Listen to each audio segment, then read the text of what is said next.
All right, joined now by Liberty men's basketball head coach Ritchie McKay. As this is playing, you'll be less than 24 hours away from opening tip of the 2023-24 season. How we feeling? Uh, Obviously, Nick, great to be with you again, man. I can tell it's that time of year because I get to see you a little bit more regularly. But yeah, we're anxious to get started. You know, the NCAA gives us so much access now. Our guys have been doing this since really spring, and they've been on campus since June with a couple of weeks break. So I think they're ready to see someone else. We've had a couple of scrimmages and all that, but ready to get in front of Flames Nation again and see if we can't start our journey for what will hopefully be a really competitive run in Conference USA. All right, I'm sure you're exhausted about the talk about how's this team going to look without Darius McGee. One thought that I wanted to ask you, maybe a little bit of a different approach to this, is looking at your team this year. I feel like the one thing Darius really might be the biggest struggle for your team this year is that Darius was kind of a security blanket at times. And if you were late in the shot clock, Darius was very unselfish early in the shot clock, but if you got late in the shot clock, you could always count on him to put up that crazy shot that was actually a pretty decent percentage for him. Is that maybe a concern for your team? Yeah, Nick, you follow it closely.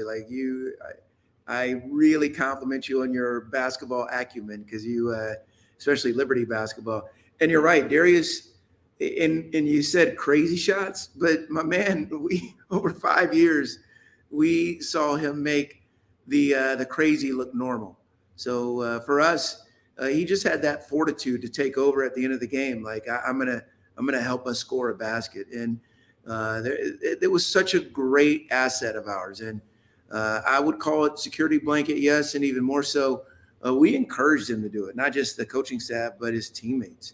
I think this year's version of our group, any one of the five that are on the floor could take and make that shot. Not as adept at the range in which Darius could make one of those attempts, or the creativity or degree of difficulty that he would throw those up there. But I do think we have some capable guys, and when you're that diverse and have multiple scorers on the floor, I think you're a little harder to defend. I could be wrong, but that's what the games are for. We're looking forward to seeing how we fare with even though number 2 is not in one of our jerseys anymore. Do you think that could maybe force your team, especially earlier in the year, to maybe have to run better offense at times, not having that?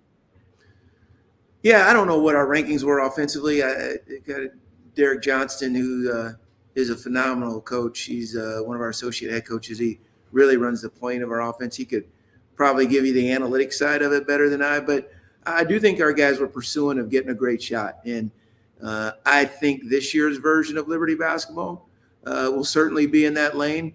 We hear this the right way, Nick. We had some really good scorers last year, but we had one of the best scorers in the nation in Darius McGee. So it was in my mind incumbent upon us to give our team the best opportunity to win the game on whatever that necessitated, whether it be Darius with the ball in his hands, making decisions when he would get double teamed, or maybe a different defensive lineup on the court. That we'll still continue that. I just think our better offense will be in how much more diverse the scoring distribution will be. For sure. Kyle Rhodes shot 40% from three. Colin Porter shot 39%, over 100 attempts. That's pretty big league right there. All right, so the non-conference schedule. I know you came into last year all guns a-blazing, how difficult it was. I saw your non-conference schedule. I was just thrilled. Do you feel like maybe there was a sense of mid-majors helping out other mid-majors after some of the difficulties that you shared last year? I think it's more than a sense; it's a desperation. Again, in the Power Five conferences, you see a tendency to avoid playing games that aren't quadrant 1 or quadrant 4, just because of the net ranking and how, and that is not the sole indicator or metric that they use in the selection process, Nick, but it certainly is the one that gets the most attention, more so even than the coaches poll or the media poll. Your net ranking is how you're defined publicly. So in order to manipulate those metrics, coaches, conference associate commissioners, and basketball ambassadors they're telling those hey, we have enough conference games, and it's upwards to 18 to 20 in the top 6 leagues in the country, 20 conference games, and then they have an MTE or a made for TV tournament. So there's another 2 or 3 more, and then they have a challenge, whether it's what was formerly the Big ACC Big Ten. So they already have 24 and 25 games that are built into their schedule that will be no lower than quad 2s typically. So now they have to have the revenue for their home games, and that's 5 or 6 bye games. There's no room for us. So we had to beg, borrow, and plead for someone to play us, and I get that. It's and I don't mean to compliment ourselves. It's just the way of the mid majors now. Well, I'm excited. I think there's a lot of really awesome games. Grand Canyon coming to Liberty Arena is a really good game.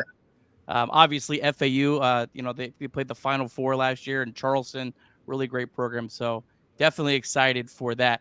I'm not going to ask you too much about Conference USA because I know you're in kind of a learning stage, and you're probably as excited as I am to watch some of these other teams and see how they pan out. I wanted to ask you a little bit of a different question with Conference USA. I just saw that they released their bracket. Obviously, the neutral floor is going to be a different sense for you than I think any time at Liberty. I don't know if they ever played on a neutral in the tournament. But one interesting quirk in that is I saw the 1 and 2 seeds, they play on, I believe, Wednesday, and then they don't play the semifinals till Friday. They get an off day. How would you feel about that in a conference tournament setting? Yeah, we had an off day in the ASON, although the way that conference tournament was structured, if you had won your conference or finished as a higher seed, you had a home court advantage. And I think that's a great reward for someone that has done what we ultimately all strive for in the regular season. That's winning or sharing a conference championship. So I think the whole thing, Nick, will be different. We played in a neutral the COVID year when we played the tournament in North Florida. We played North Alabama in the finals.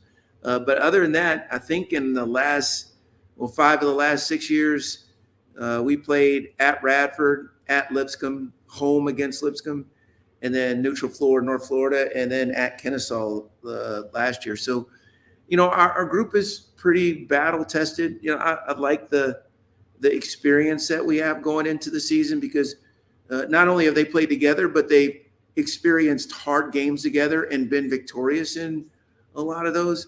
But I do think there's such a different dynamic in playing on a neutral floor. If we're fortunate enough to be a 1 or 2 seed and advance and get a day off, I think there's a slight advantage in A, rest, and B, preparation. But that whole, who knows how many people will be in Huntsville? And depending on your opponent, Western Kentucky, Jack State, Middle Tennessee, those are in much closer proximity than we are. But I am excited about being in Huntsville. I think it's a great venue. That city loves basketball and have shown that their desire to have the postseason. And Brody Peebles is from Hartselle, not too far away, and we're hoping all of Hartselle comes out and supports Peebles and the Flames. He played pretty well against Alabama, I remember. He scored quite a bit. All right, one last question for you before I let you go. Tell me a little bit about the 2 transfers coming in, Cade Matheny and Xander Yates, how they'll help your team this year. Yeah, this is not an area we've ventured into much, that transfer portal. We have taken graduate transfers, but we haven't taken guys that had multiple years left because we certainly didn't want to send a message to the guys that are currently in our program that we're recruiting over to you. I think the way things fell this year with Isaiah departing and then Blake going to Northwestern, we had to get some experience. And man, did we ever score, Nick? Like those 2 kids, phenomenal families. The Yateses, both Xander's mom and dad, played at Liberty. Mom volleyball, dad basketball, and the Matheny's unbelievable people. So it's been consistent or commiserate with the guys that we currently have in our locker room, 5-star people. And from a playing standpoint, and I think they're really good. Like Xander didn't play much at Creighton, but that was an Elite Eight team, and I think some of the things that he does for us will really be valued. I look for him to have a really good year, and I think Matheny might. And I haven't seen his name in much of the preseason publication, but boy, I think he's gonna merit some all this and that honors. He's a really really special player. So you add that to Colin Porter and Brody Peebles and Joseph Vincent in the backcourt. I think all of our guys have gotten better, including Gabriel and JC. And then our front court depth, it was already strong with Kyle and Shiloh. And man, Zach Cleveland's had a phenomenal spring and summer, and even early season fall. So I like our group. Bryson, Nick, this is a fun team to coach. I think it'll be a really fun team to support. Flames Nation, come out and do what you always do. And we love playing for you. We love representing Liberty. And Nick, hopefully the one thing we're missing is getting you and your crew into Liberty Arena to come to a game. So you gotta venture this way if you can. I'm trying. I'm going to try to make it this year. I'll try to make that drive down there. I can't wait. I've yet to go to Liberty Arena. I did get to see you guys at Bellarmine last year. That was an awesome experience. So hopefully this is the year. Yeah, Grand Canyon on the 9th. That'll be a really good one. Hey, you make it anytime. You'll be our special guest. But man, thanks for all you do for us. We love Sea of Red, and man, you do the basketball as well as anybody. Coach, I appreciate it. Can't wait for the season to get started tomorrow night. Best of luck this season, Coach. Thanks, Nick. Appreciate you, man. Go Flames.